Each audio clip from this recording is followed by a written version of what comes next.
back to Megan's Kitchen. Today I'm going to be doing a quick little strawberry and kale salad because I have a very special guest and I want to turn it over to her.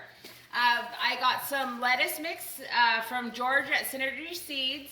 I also got some curly Scottish kale. This is also from George at Synergy Seeds. I'm going to be using some kale that I got from Food for People. They came by uptown yesterday and they bring us these beautiful bags from CalFresh. They were accompanied by the Department of Health and Human Services, and also Tribal TANF was there, and Kamal Medical Center. And Kamal was able to give us these beautiful portion plates. So I'm gonna fill this top portion right here with some strawberry salad. So what I'm gonna do is I'm gonna just take my romaine mixture and I'm just gonna chop it up very fine. Add it to my plate. I'm gonna take some of my kale. This looks like red Russian kale, and I believe it came from local farmers in Humboldt. I just don't know exactly what farm. I'm going to take some bits and pieces of my Scottish curly kale.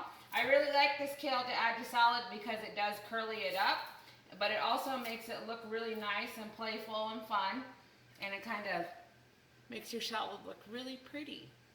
I'm going to add a little strawberry to it instead of a tomato. Now these strawberries are on sale today at Ray's Food Place for 2 for $6, so I'm just going to add those into my plate. And you could top this with a vinaigrette. I have a blueberry vinaigrette that I'm going to add to it. This came from Lucero's in Corning, California. Sorry, my strawberries fell over. So that's a big portion of vegetables. Now we can add some chicken, some salmon, whatever we'd like on this side. But I'm going to turn it over to my special guest. She's from the Department of Health and Human Services. She's a nutrition educator, and her name is Sandy Earl. So I'm going to turn it on over to Sandy. Hi, Megan. Thanks for having me today. Today, I'm going to make some tacos, because everybody likes tacos. If you're having trouble getting your kids to eat some of their vegetables, I'm going to make a chard taco, and they're really yummy. Using some chard that I got locally. There's different colors of chard. This is red chard. This one's rainbow chard. I'm going to use a little bit of each.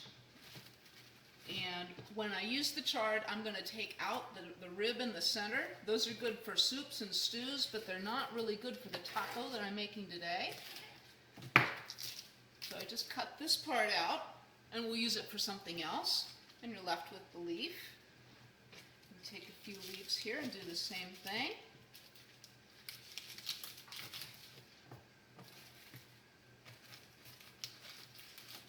And cut them up nice and small. I'm going to cut them into little ribbons.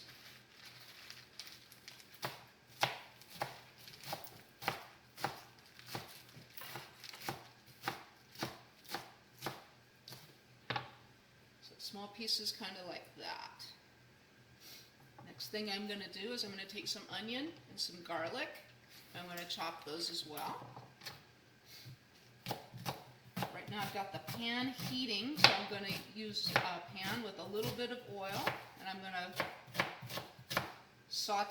fry up the onion and the garlic. And then once they've started to take on some color, I will be adding in the greens. And that's going to be the basics of our taco mixture. So here we go. The onion, garlic is going in.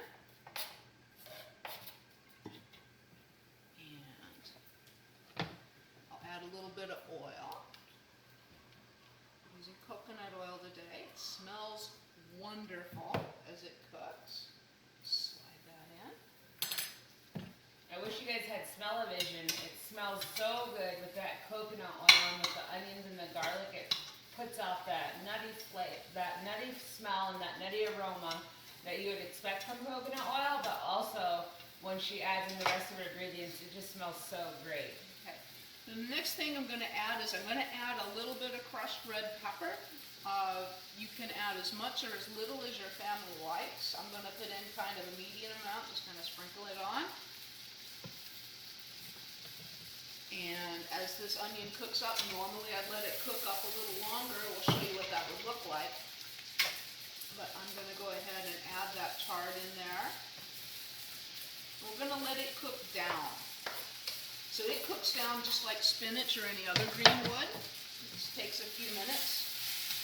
Expect to spend about 10 or 15 minutes total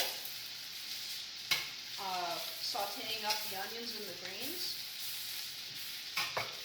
And as those onions saute, you're going to add some chicken stock. Sizzle.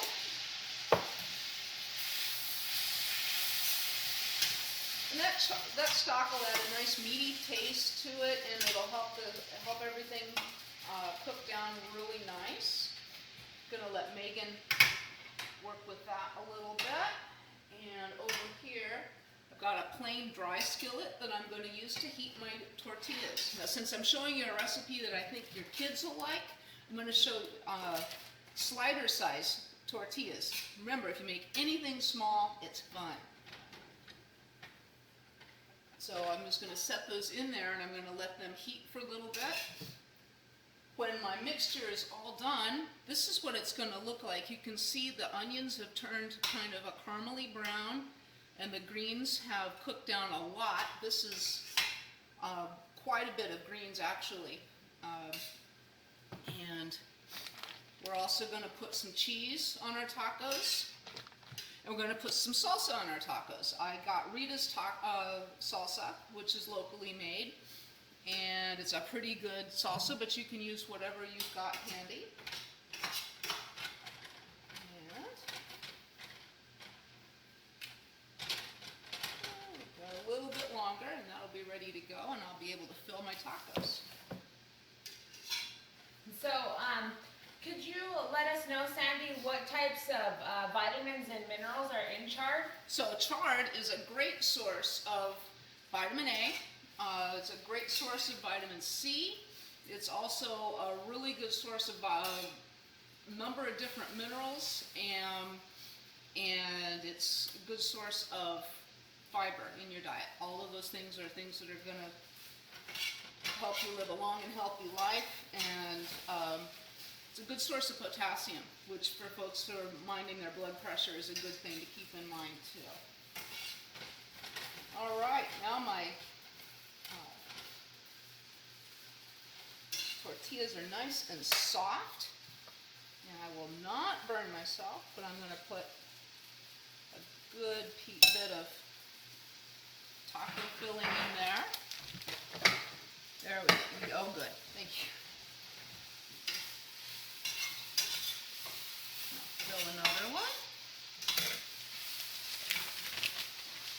Then I sprinkled just about a tablespoon of cheese on each one, not a lot, but enough to make it taste nice and cheesy.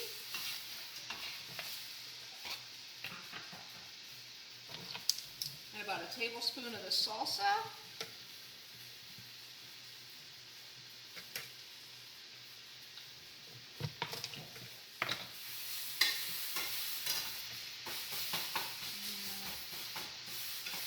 Fold them up, and there you go. It's a taco slider. Thank you so much, Sandy Earl from Humboldt County Health and Human Services. Well, thanks again for having me. This is just, it's always fun to come out and show folks fun and interesting things to do. And now I'm going to take a taster of it. That's good. Very good. So, thank you so much, and I appreciate you viewers out there that watch the show. Like I said, I would like to try to continue to mix it up for you guys so that you guys are seeing different recipes and just different things out there from local people. I really do appreciate Food for People coming up here and giving us this beautiful produce for our people. You know, it's a great thing to see nutrition and the love for healthier eating and healthier lifestyles spread throughout the whole valley. I'd like to thank the programs and the people that make this possible. I'd like to thank Sandy from Humboldt County Health Services. I'd also like to thank Food for People. I'd like to thank the Hoopa Valley Tribe, the Hoopa Food Distribution Program, the Clem Trinity Resource Conservation District, and I'd like to thank Veggie Club and the farmers out there, George at Synergy Seeds and Mike at Willow Creek Farms. We really do appreciate you guys, and we appreciate you viewers. Talk to you later.